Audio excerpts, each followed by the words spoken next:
Dear viewers, ধ্রুবতারা চ্যানেলের নতুন একটি ভিডিওতে আপনাকে স্বাগতম। বেশিরভাগ মানুষের জীবনের পথ অতটা সোজা নয়, খুবই কঠিন হয়ে থাকে।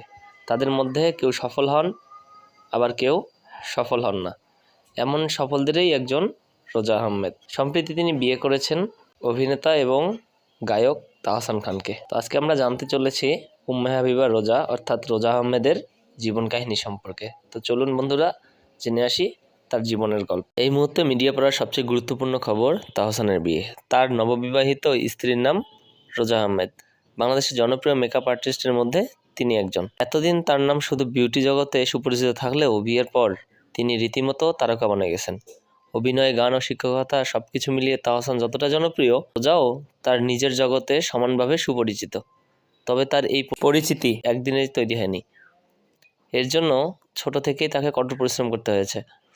বাংলাদেশ বিউটি সেলুনের পাশাপাশি রোজা আহমেদের নিউ ইয়র্ক সিটিতেও খুলেছেন রোজাস ব্রাইডাল মেকওভার নামের একটি সেলুন, যা 2024 সালের জুন মাসে তিনি তার পেজে শেয়ার করেন এবং লেখেন, আলহামদুলিল্লাহ, এইমাত্র নিউ ইয়র্ক সিটিতে আমার Rosa's bridal makeover and beauty care salon এর ডেকোরেশন এবং সেটআপের কাজ শেষ হলো। পোস্টটি শেয়ার করতে গিয়ে তিনি বেশ ইমোশনাল হয়ে পড়েছিলেন এবং পোস্টেই সেটা ফুটে উঠেছিল। ছোটবেলায় বাবাকে হারানো রোজা এই সময় বাবার কথা বারবার মনে করছিলেন।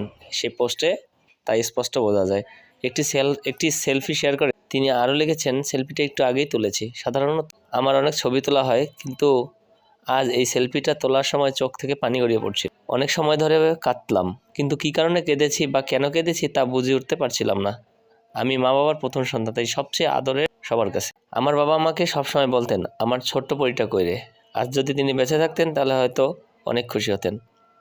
বাবা মারা যাওয়ার পর পরিবারের অনেকেই অল্প বয়সে তাকে বিয়ে দিতে চেয়েছিলেন, কিন্তু রোজা ছিলেন নিজের সিদ্ধান্তে অনড়। স্কুলের পাশাপাশি টিউশনি করে হাত খরচ চালিয়েছেন। পরিবারের বড়রা সে কথা জানার পর তাকে ছেড়ে দিতে হয় সেটাও। স্কুল পড়ার সময় নাচের জন্য পেয়েছিলেন জাতীয় পুরস্কার। নাচের সময় নিজেই সাজতেন, সেই সঙ্গে বান্ধবীদেরও তিনি সাজিয়ে দিতেন।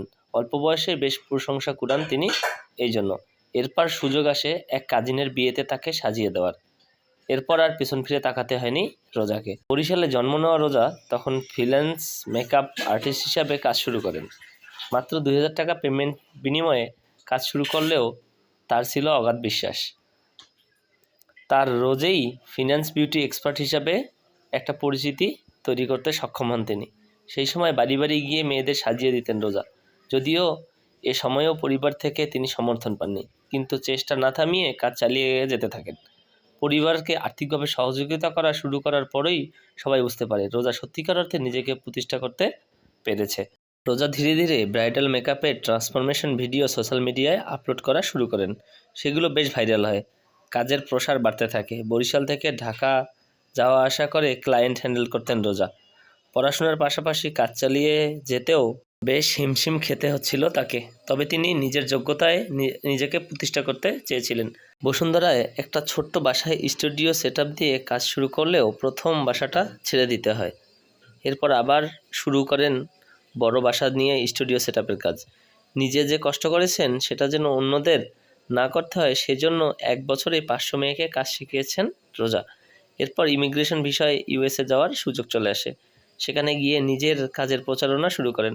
মাত্র 15 দিনের মাথায় ক্লায়েন্ট পাওয়ার পর তার উদ্যম আরও বেড়ে যায়। বাংলাদেশে ছাড়াও ভারতীয়, পাকিস্তানি ক্লায়েন্ট তার কাছে নিয়মিত আসতেন। কসমেটোলজির উপর পড়াশোনা করেছেন, লাইসেন্সও নিয়েছেন আমেরিকায়। রোজা তার সেলুনে রাখেন সবচেয়ে নামি দামি মানসম্পন্ন প্রসাধনী। এক ফেসবুক স্ট্যাটাসে প্রতিটি কথা খুব আবেগ নিয়ে লিখেছেন রোজা। নিজের মাকে সবার কাছে গর্বের সঙ্গে মেয়ে পরিচয় নিয়ে বলতে দেখে প্রতিবারে আবেগপ্রবণ হয়ে পড়েন তিনি। বাবার ভালোবাসা ছোট ভাই পায়নি, তাই ছোট ভাইয়ের যাতে কোনো দিক থেকে কষ্ট না হয় সেদিকেও খেয়াল রাখেন রোজা। বাবার সেই ছোট্ট পরেই জীবনে সব বাধা অতিক্রম করে আজ সফল উদ্যোক্তা হয়েছেন। দেশ বিদেশে কুড়িয়েছেন অনেক সুনাম।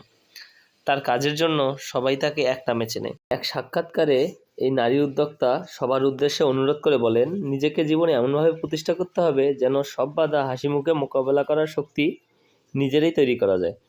সেদিনের সেই ছোট্ট মেয়েটি আজ বড় হয়েছে, নিজেকে গড়ে তুলেছেন সফল মানুষ হিসাবে। এমনকি দেশের বহু নারীর মন হরণ করা তাহসানের ঘরণী হয়ে নিজের পরিচয়ে নতুন মাত্রা যোগ করেছেন তিনি। তো বন্ধুরা, স্বপ্ন ছোট বা বড় হোক, স্বপ্ন দেখুন, স্বপ্ন পূরণ করার জন্য চেষ্টা করুন, তাহলে সফল আপনিও একদিন হবেন। তো আমাদের রোজা আহমেদের জীবন কাহিনী আপনার কেমন লাগলো কমেন্টে জানাবেন। ধন্যবাদ।